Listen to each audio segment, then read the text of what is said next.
Hey folks, how are we doing today? Let's take a minute and talk about lost and found processes. So, just how bulletproof is your property's lost and found procedure? Well, there's a couple things to keep in mind here. One that's very important, there should only ever be one lost and found location and one lost and found process owner per property. Okay, usually this person is the housekeeping manager is who it's going to be. And this is really no different for staff items. Typically there's going to be one lost and found that's going to handle all items for a property, okay? Just to keep everything in one central location. The owner, when I say the owner, this is going to be the lost and found manager, of the lost and found must maintain a log and keep it on file for however long property management deems necessary. I would say absolutely no less than 2 years these logs should be kept safe and easily locatable. There's several things that the log's going to need to have on it.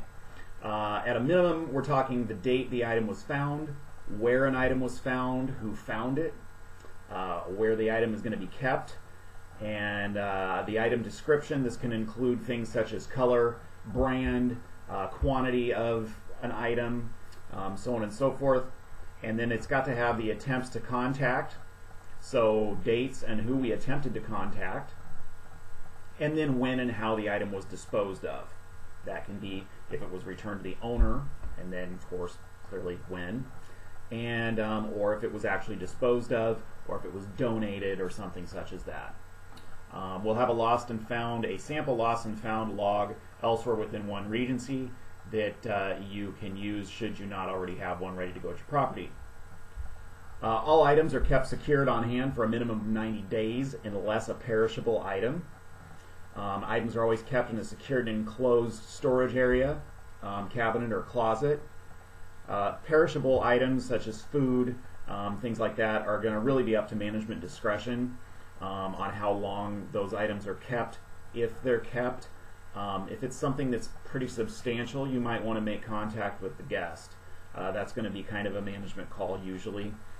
Clearly you're not going to keep these things in your storage area for obvious reasons for very long. So we go back to the importance of the welcome desk having obtained accurate contact information. When there's like we've said before, there's a lot of great reasons for that. Emergency procedures, crime situations, obviously for marketing purposes as well usually, and then situations such as lost and found.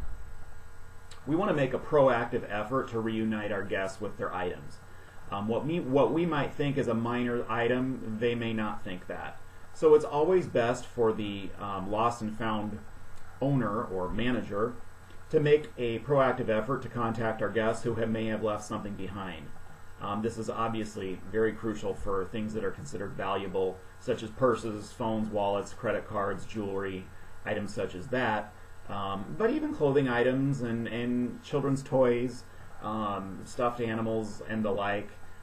This can really, cause a real bad day or a real bad trip for a little one if they're missing their favorite comforting item. So, and plus, this can be a wow opportunity.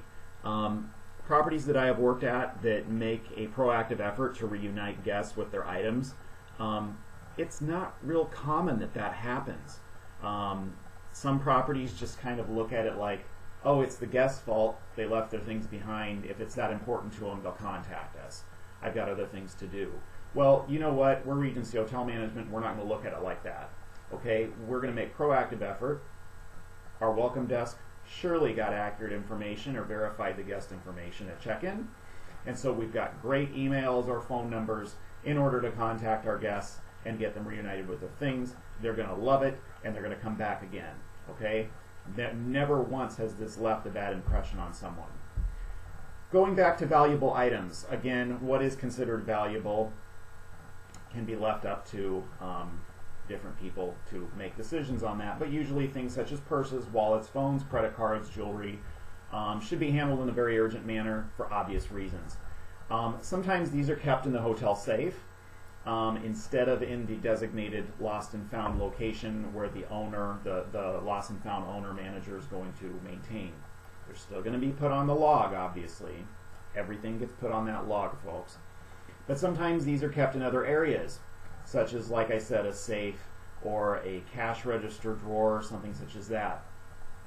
Keep in mind, if it's going into a nighttime or going into a weekend or holidays where perhaps the person who opens that safe is not going to be around or maybe out of town, your guest is going to be looking for their items, if it's something like this, probably very, very soon. And how frustrating is that if the hotel representative that's on duty cannot get the item when the guest is standing in front of them and may have made a special trip back to the hotel to pick up the item. So just keep that in mind. I'm not saying don't put things in the safe. Keep it in mind what time of day, what time of week, so on and so forth it is, and where we're going to keep those items secured. Telephones. If a telephone starts ringing, you might want to actually pick it up, because it could be the owner that's calling trying to find their phone, okay? And they're going to be real happy you actually did pick it up. Otherwise, maybe look in the contacts list on the phone. If it's not a locked screen, look for something such as mom or dad or brother or something in the contact list. These individuals probably are going to have other methods of contacting the telephone owner and can help you out, okay? We could talk more, telephones, purses, credit cards, these items. Again, if they're found in a guest room, it's going to be probably pretty obvious who to contact to reunite them. If they're found in public areas, common areas, swimming pools, grounds, lobbies, restaurants, it may not be quite so obvious who it was and how to contact them, who to contact. For these items, you might dig a little in the item, but always, okay, absolutely always, do not dig or push any further than you need to, okay? Any more often, any further, any deeper, because this is someone's property, this is someone's personal business, okay? You're literally going to go into a contacts list, or if you see that it's perhaps a Verizon phone or something, contact Verizon and report the thing or something such as that, okay? Just always be respectful of someone's personal business and their property and their personal life. The only goal here is to return this item to its owner, okay? Nothing else. Be professional and be tactful, as I know you all will. Don't go any further than you need to. But we are going to try to look for some kind of a telling item of whose this could be, okay? When you're returning an item, always ask the person who's claiming to be the owner to provide some kind of a physical description, some kind of unique features of the item to you, to legitimize them, especially if this is something that is very valuable. Money, jewelry, these types of things. Anybody can, if they overheard maybe their friend, or they overheard someone in a restaurant saying, gosh, I lost my ring and when I was at this hotel, and I don't know, they haven't called me or something, or people overhear people, and you know, it's great to try to trust everyone in this world, but your guest is going to be thankful that you actually are requiring them to tell something unique feature about the item. All you're doing is qualifying the owner, okay? You're doing the right thing in this situation. So you want to be sure that this item is actually getting back to the person it should get back to, okay? But in the end, when we're talking lost and found, one person owns it, there's one lost and found, we've got that log we're maintaining, and clearly the other things that I've discussed today. More of this is going to be posted in the Regency University section. So, that being said, always remember to respect your guest's privacy and property at all times. The goal is to attempt to reunite it with the owner and be proactive. All right? Thanks, everyone, and thanks for your attention today. Have a good day. Bye-bye.